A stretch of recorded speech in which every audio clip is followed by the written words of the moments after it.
السلام علیکم ورحمۃ اللہ وبرکاتہ۔ بچوں، ہم دیکھ رہے ہیں سٹوری آف بنی اسرائیل کا 3rd پارٹ۔ سیکنڈ ایپیسوڈ میں ہم نے نبی اکرم صلی اللہ علیہ وسلم کے معراج کے سفر کے بارے میں پڑھا تھا۔ آئیے اس سے آگے چلتے ہیں۔ 622 میں نبی اکرم صلی اللہ علیہ وسلم نے مدینہ کی طرف ہجرت فرمائی۔ مدینہ میں یہود کے 3 قبائل آباد تھے، بنو نذیر، بنو قینقاع اور بنو قریظہ۔ یہود کئی سالوں سے آخری نبی کی آمد کے منتظر تھے۔ یہی وجہ ہے کہ وہ مدینہ میں آ کر آباد ہوئے تھے، کیونکہ ان کی کتابوں میں آخری نبی کی آمد کی تمام نشانیاں درج تھیں۔ یہود کی مشرکین کے قبائل سے جنگیں ہوتی رہتی تھیں، اور وہ ان کو کہتے کہ جب ہمارے آخری نبی آ جائیں گے پھر ہم ہی فتح یاب ہوں گے۔ لیکن جب یہود کو یہ معلوم ہوا کہ آخری نبی بنی اسرائیل میں سے نہیں بلکہ بنی اسماعیل میں آئے ہیں، تو انہوں نے نبی اکرم صلی اللہ علیہ وسلم کو ماننے سے انکار کر دیا۔ یہود خود کو بہت خاص اور چنا ہوا سمجھتے تھے۔ وہ کہتے کہ ہم انبیاء کی نسل سے ہیں۔ ابھی نبی اکرم صلی اللہ علیہ وسلم مکہ میں ہی تھے کہ یہود مشرکین کو سکھاتے کہ نبی صلی اللہ علیہ وسلم سے سوال پوچھو کہ روح کیا ہوتی ہے، اصحاب کہف اور ذوالقرنین کے بارے میں پوچھو۔ نبی صلی اللہ علیہ وسلم اللہ کی بھیجی ہوئی وحی کے مطابق ان تمام سوالوں کا جواب دے دیتے، لیکن وہ پھر بھی ایمان نہ لاتے، کیونکہ اس دور میں کوئی بھی انسان سوائے علماء یہود کے ان سوالوں کے جواب نہیں جانتا تھا۔ یہودی علماء اپنی کتاب تورات کو عام لوگوں سے چھپا کر رکھتے اور دنیاوی فائدوں کے لیے اس میں تبدیلیاں کر دیا کرتے۔ اسی بات کو قرآن پاک میں یوں بیان کیا گیا ہے، فَوَيْلٌ لِّلَّذِينَ يَكْتُبُونَ الْكِتَابَ بِأَيْدِيهِمْ، سورۃ البقرہ آیت 79۔ بس ہلاکت ہے ان لوگوں کے لیے جو کتاب کو اپنے ہاتھوں سے لکھتے ہیں۔ قرآن پاک میں ارشاد ہے کہ یہود نبی اکرم صلی اللہ علیہ وسلم کو اس طرح پہچانتے تھے جیسے اپنے بیٹوں کو پہچانتے تھے، لیکن وہ پھر بھی ایمان نہ لائے، کیونکہ نبی اکرم صلی اللہ علیہ وسلم حضرت ابراہیم علیہ السلام کے بیٹے اسحاق علیہ السلام کی نسل سے نہیں بلکہ اسماعیل علیہ السلام کی نسل سے تھے۔ اس لیے ضد اور تعصب میں یہود نے ان کو ماننے سے انکار کر دیا۔ اللہ سبحانہ و تعالیٰ سورہ الصف آیت 6 میں فرماتے ہیں، اور یاد کرو عیسیٰ ابن مریم کی وہ بات جو اس نے کہی تھی کہ اے بنی اسرائیل، میں تمہاری طرف اللہ کا بھیجا ہوا رسول ہوں، تصدیق کرنے والا ہوں اس تورات کی جو مجھ سے پہلے آئی ہوئی موجود ہے، اور بشارت دینے والا ہوں ایک رسول کی جو میرے بعد آئے گا، جس کا نام احمد ہوگا۔ مگر جب وہ ان کے پاس کھلی نشانیاں لے کر آیا تو انہوں نے کہا یہ تو صریح دھوکہ ہے۔ یہود کے علماء نے ان تمام آیات کو تورات سے نکال دیا جن میں آخری نبی کے آنے کے بارے میں خوشخبری دی گئی تھی، کیونکہ اگر عام لوگ نبی صلی اللہ علیہ وسلم کے بارے میں جان جاتے اور ان پر ایمان لے آتے تو یہود کی اجارہ داری یعنی ان کی ویلیو ختم ہو جاتی، اس لیے یہود ان باتوں کو چھپا جاتے۔ بچوں، اللہ تعالیٰ قرآن پاک میں فرماتے ہیں، ان الدین عند اللہ الاسلام، بے شک دین اللہ کے نزدیک صرف اسلام ہے۔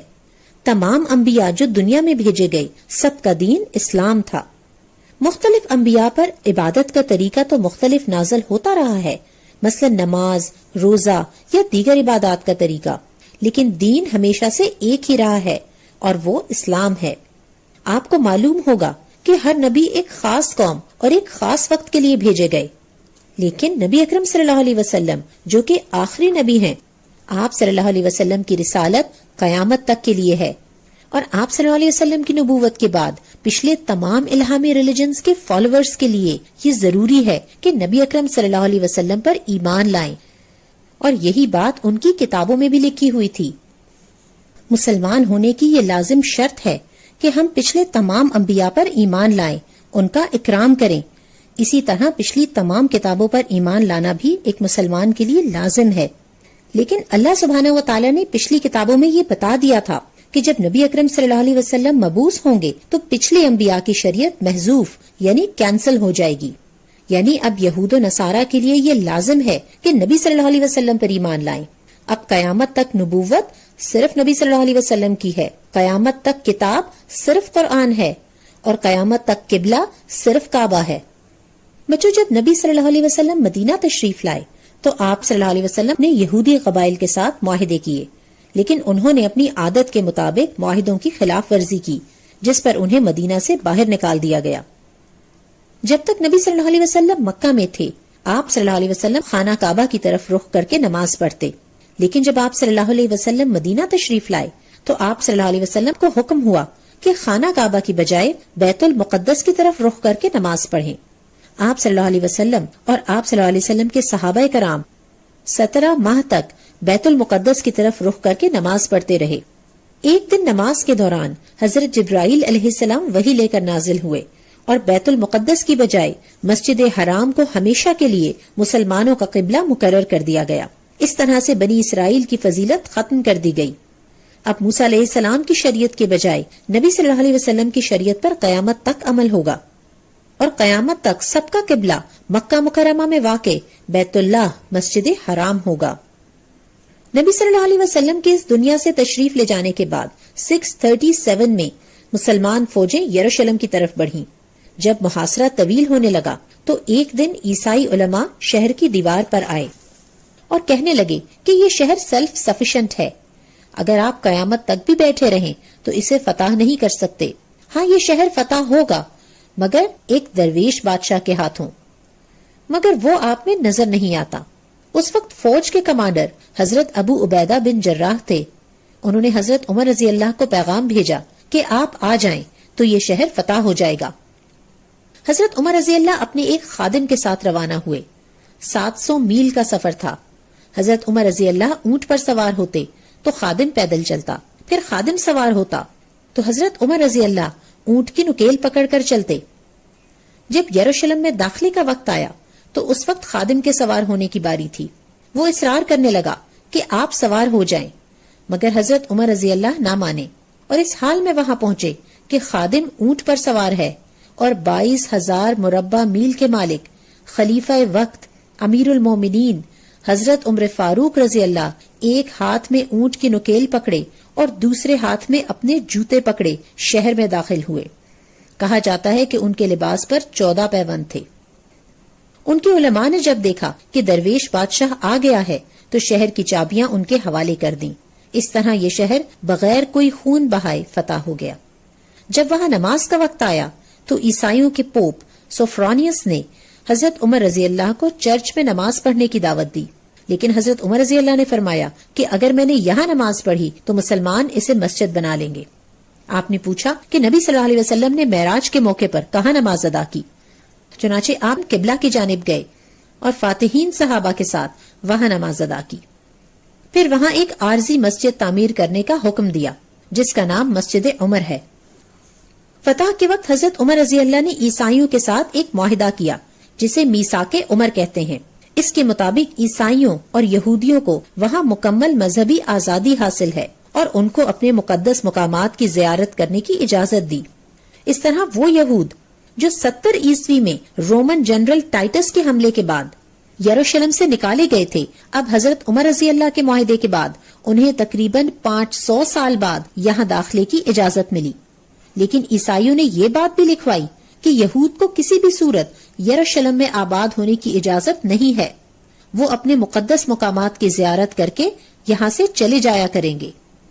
حضرت عمر رضی اللہ کو کلیسا کی چابیاں پیش کی گئیں جو آپ نے مدینہ سے تعلق رکھنے والے ایک خاندان کو دے دی اور انہیں کلیسا کو کھولنے اور بند کرنے کا حکم دیا۔ آج تک کلیسا کی چابیاں اسی مسلمان خاندان کے پاس ہیں۔ بیت المقدس کے اندر واقع چٹان جو یہود کا قبلہ تھا، وہاں عیسائی کوڑا پھینکا کرتے تھے۔ حضرت عمر رضی اللہ نے دیکھا تو صحابہ کے ساتھ مل کر اس جگہ کو صاف کیا۔ یہی وہ چٹان ہے جس پر سے نبی صلی اللہ علیہ وسلم معراج پر گئے تھے۔ تقریباً 50 سال بعد اموی خلیفہ عبد الملک ابن مروان نے وہ مقام جہاں سے نبی صلی اللہ علیہ وسلم معراج پر تشریف لے گئے وہاں ڈوم آف دا راک تعمیر کیا اور اس پر 5000 سونے کی پلیٹس لگوائیں اور مسجد عمر سے متصل باقاعدہ مسجد اقصی کی تعمیر کی جو آج بھی موجود ہے۔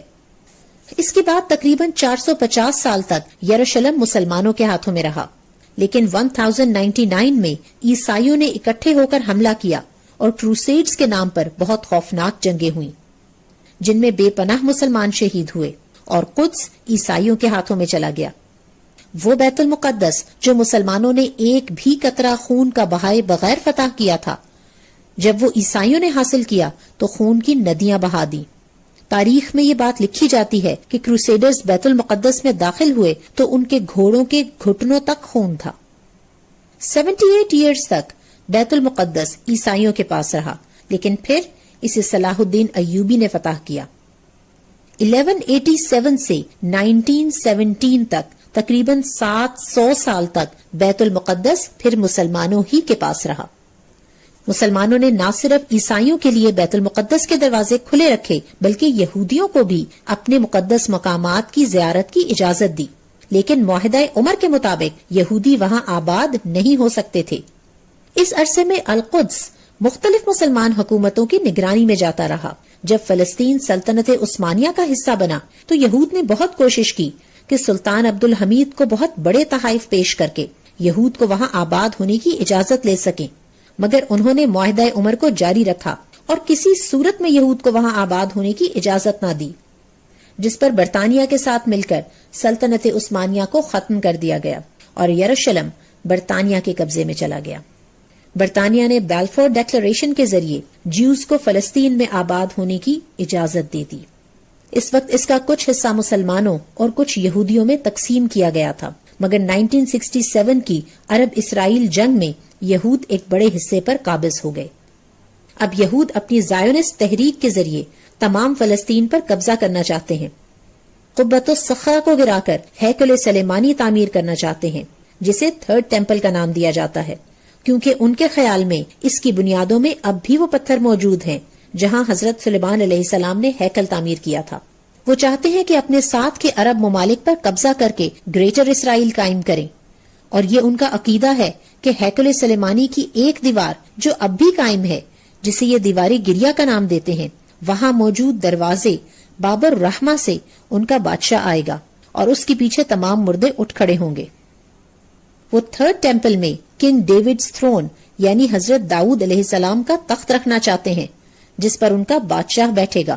اسلام کی روح سے ہمیں معلوم ہوتا ہے کہ یہود کا مسیحا دجال آئے گا اور حضرت عیسیٰ علیہ السلام اسے قتل کریں گے، اور اس وقت ایک ایک یہودی کو چن چن کر مارا جائے گا۔